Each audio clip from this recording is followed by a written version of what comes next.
Hello, ഒരു ചിന്ന കടങ്കഥയായാലോ? ഒരു വർഷം മാത്രം ആയുസുള്ള ഒരു വസ്തുവിൻ്റെ പേര് പറയാൻ പറ്റുമോ? സിമ്പിളാണല്ലേ? കലണ്ടർ.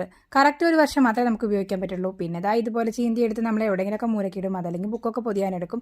എന്നാൽ ഇതുപോലെ സ്റ്റാൻഡുള്ള കലണ്ടർ ആണെങ്കിൽ നമുക്ക് വേറെ ഒരു ഉപയോഗം ഉണ്ട് കേട്ടോ. അപ്പോൾ നമ്മളിതിൻ്റെ ലീഫൊക്കെ മാറ്റിയെടുത്തിട്ടുണ്ട്. അതിൻ്റെ മുകളിൽ കുറേ ദേവിയുടെ ചിത്രങ്ങളൊക്കെ ഉണ്ടായിരുന്നു, അത് നമ്മൾ മാറ്റി വെച്ചിട്ടുണ്ട് കേട്ടോ, വേറെ എന്തെങ്കിലും ഒരു ആവശ്യത്തിന് നമുക്ക് ഒട്ടിക്കാനായിട്ട്. അപ്പോൾ നമ്മളിതാ ഈ കട്ടിയുള്ള ചട്ടയുടെ മുകളിൽ നമ്മൾ ഒരു പേപ്പർ ഇതാ ഒട്ടിച്ചെടുക്കാൻ പോവാണ്. ഇതുപോലെ കളർ പേപ്പർ ആണെങ്കിൽ പിന്നെ പെയിൻറ്റ് അടിക്കേണ്ട ആവശ്യമില്ല. അപ്പോൾ കളർ പേപ്പർ ഇതാ സിമ്പിളായിട്ട് ഒട്ടിച്ചെടുത്തിട്ടുണ്ട്. അതിന് മുന്നേ ഞാനിതാ ആ കാർഡ്ബോർഡിൻ്റെ മുകളിൽ ഒരു ചെറിയൊരു ഹോൾ ഇട്ട് കൊടുത്തിട്ടുണ്ട്. നമ്മൾ ഏതാണ്ട് കുപ്പിയുടെ വായ്ഭാഗത്തിൻ്റെയൊക്കെ പോലെ ഒരു ഹോള്, അതേപോലെ ഒരു ഹോള് നമ്മൾ ഈ പേപ്പറിൻ്റെ മുകളിൽ മാർക്ക് ചെയ്ത് കൊടുത്തിട്ടുണ്ട്. ഇനി നമ്മളിതൊരു കുപ്പിയുടെ ഷേപ്പ് അതുപോലെ ഉണ്ടാക്കിയെടുക്കുകയാണ്. ഒരു ഫ്ലവർ വേസിൻ്റെ മോഡൽ അതിൻ്റെ മുകളിൽ വരച്ചെടുക്കുന്നുണ്ട്. അപ്പോൾ പിന്നെ നമുക്ക് എങ്ങനെ വേണമെങ്കിലൊക്കെ അലങ്കരിക്കാം. പിന്നെ ഞാനിതാ ഇതിൻ്റെ മുകളിൽ തന്നെ കലണ്ടറിൻ്റെ ലീഫ് വെക്കാൻ വേണ്ടിയിട്ട് ഒരു സോക്കറ്റ് ഉണ്ടാക്കിയെടുക്കുന്നുണ്ട്. അപ്പം ഈ ഹോളിലാണ് നമുക്കിത് ഇതുപോലെ ഡിഫറെൻ്റ് ആയിട്ടുള്ള കുറേ ഫ്ലവേഴ്സ് വെക്കാം കേട്ടോ. ഫ്രഷ് ആയിട്ടുള്ളതോ അല്ലെങ്കിൽ ഇതുപോലത്തെ പ്ലാസ്റ്റിക് ഫ്ലവേഴ്സൊക്കെ വെച്ച് അറേഞ്ച് ചെയ്യാം. ഈ കലണ്ടറിലെ ഡേറ്റ് നോക്കണ്ട, അത് പഴയ ലീഫ് ഞാൻ ജസ്റ്റ് അറേഞ്ച് ചെയ്തതാണ്. അപ്പോൾ ഇഷ്ടപ്പെട്ട ലൈക്ക് ചെയ്യാൻ മറക്കരുത്. ഒരു ഹാർട്ടും പോരട്ടെ.